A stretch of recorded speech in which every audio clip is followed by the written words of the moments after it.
Now we're going to go back to Osun State, where the introduction of tablets was seen as a boost in the education sector. We're trying to speak with the Permanent Secretary of the Ministry of Education, Mr. Lawrence Oyeniro.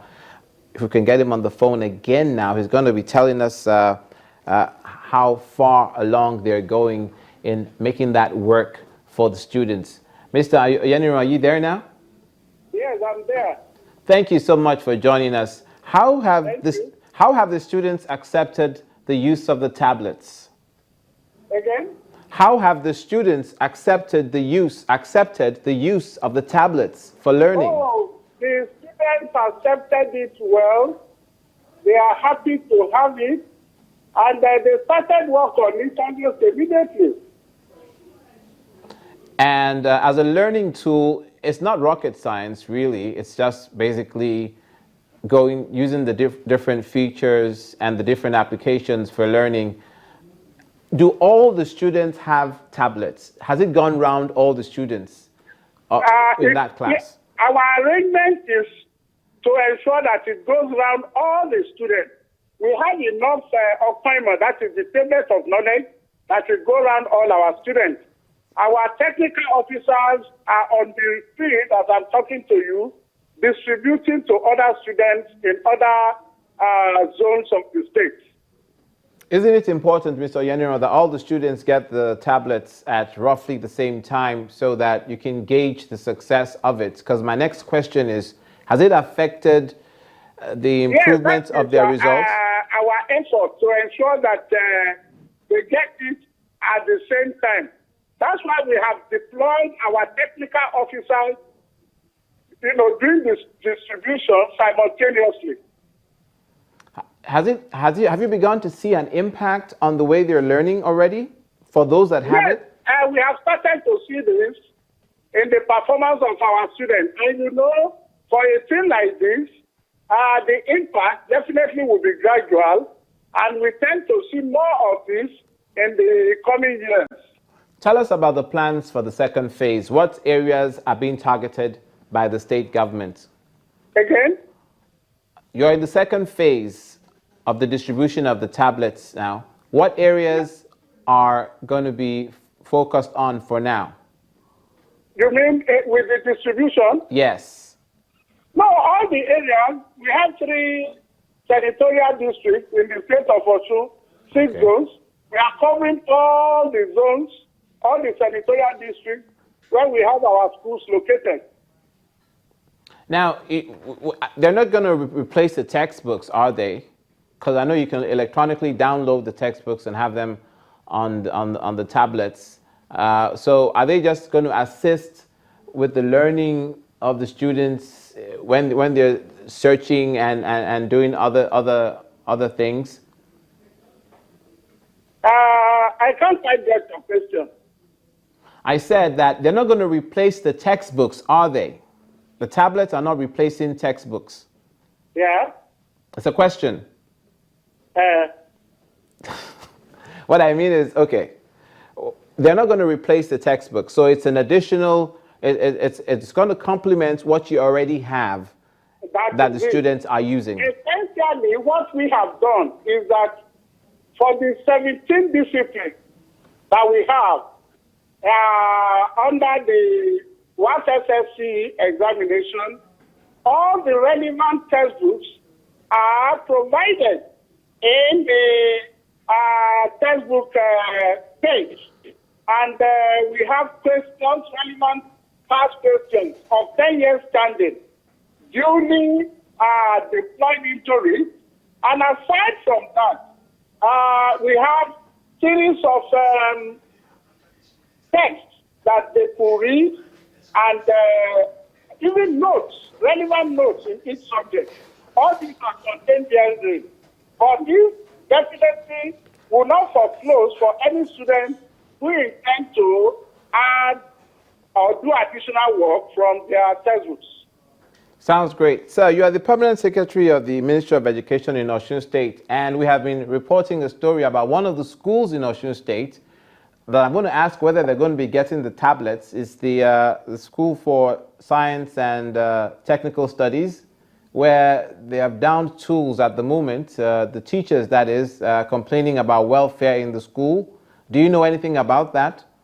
Which school is that? FSTC. No, the Federal College of Technical and Science Education. Yes. Is owned by the Federal Ministry of Education.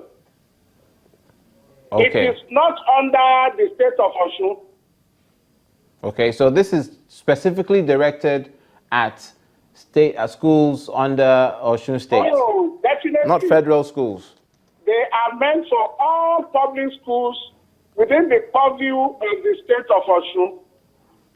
Okay. Finally, what's your projection at the end of the day?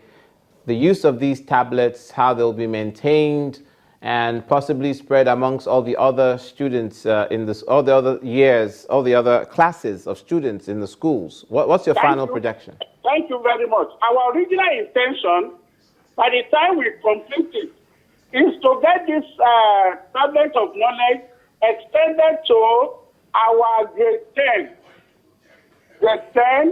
grade 11, and already in grade 12. So they are expected to use it 3 years consecutively, and after which, when they are done with their SSLC NATED exam, they will then drop it and will give it to students coming behind. Thank you so much, sir. That's Mr. Lawrence Oyeniro. Thank you for your time. I thank you too, my brother. Yes. And talking to us on News Across Nigeria, he spoke about the tablets, the e-tablets that are being used by the students in high schools in Osun State, and how that was going to impact on the sector and the learning of the schools. Now, let's see what's happening in some parts of the country in pictures. And we'll begin as we take you from state to state that we have, showing you a picture of a pump machine selling premium motor spirit, that's petrol, for 150 naira in Port Harcourt, the River State capital. That's astronomical. Our eyewitness reporter wants the DPR, the the Department of Petroleum Resources, to intensify efforts to stop this illegality, because it's not officially that high. Similar to that is this picture from Burning KB in KB State, where a queue of vehicles are shown waiting to buy fuel. Our eyewitness reporter says the fuel scarcity is biting down hard and urges the government to look into it. And News Across Nigeria stays in the north now. Another eyewitness reporter sent this picture of a fallen electricity pole in the Rafin Senyi Suleja Old Army Barracks area of Niger State. That's an accident that's already happened that can cause a further accident waiting to happen. So the authorities are being called on to fix that. And it ends on a peaceful note. It's the sky above a state and not the state per se. It's Anambra State. And this eyewitness reporter sent this image and describes it as art. It's clouds in the sky, and what he can see is subject to the viewer's interpretation. So whatever you see it as is what it is. And that's in Anambra State, southeast Nigeria. Now, finally, on News Across Nigeria, if we can just quickly tell you about Ebonyi rice production. Figures in the last 3 years show that Nigeria imported rice worth $2.4 billion to make up for the shortfall in the 6 million tons annually. However, that money can be spent on several communities where the commodity is grown locally, encouraging local rice farmers to increase domestic production.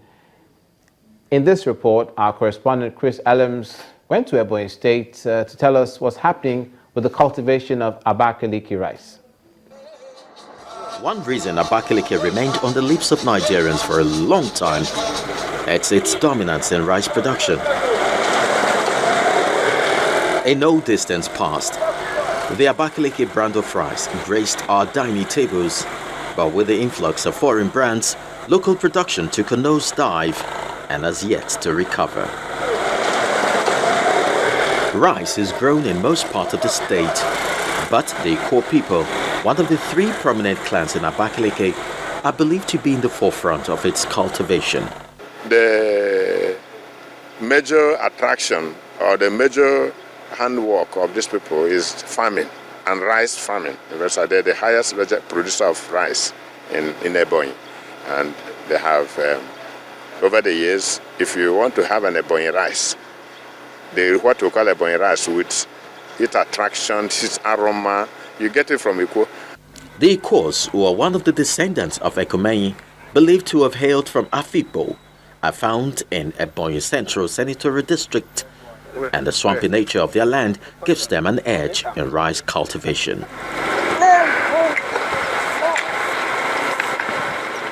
Rice production appears to be done predominantly at the subsistence level, and individuals make a choice of what stage they decide to key into production chain: nursery, planting, parboiling, milling or trading. Pascal is a geologist born into the family of farmers. He says the original Abakaliki rice has better taste but lesser yields. The truth is, I think it still has to do with the soil type or the geology of the environment. The environment and the soil of the Abakaliki still gives rise to the taste of the rice that actually we define as Abakaliki rice. On why Abakaliki rice seems to have disappeared from our table, he has this to say. Initially, Abakaliki was a rural area, but today is an urban area. So there is a population growth. People are coming all the way from, even factories, industry are coming. And because of that, the population growth is far different from what we had then. Transplanting ensures better yield, and that is largely employed today, unlike in the past when rice seeds were. Our correspondent Chris Ellems on Ebonyi rice production lends credence to the school of thought that says, why import when you can produce locally and you have the wherewithal to do so and export and make more money? That's as far as we can go. Catch the end of that report in broadcast on Channels Television. Go to our website. I'm Olumide Macaulay, and that's it for this edition of News Across Nigeria. See you again.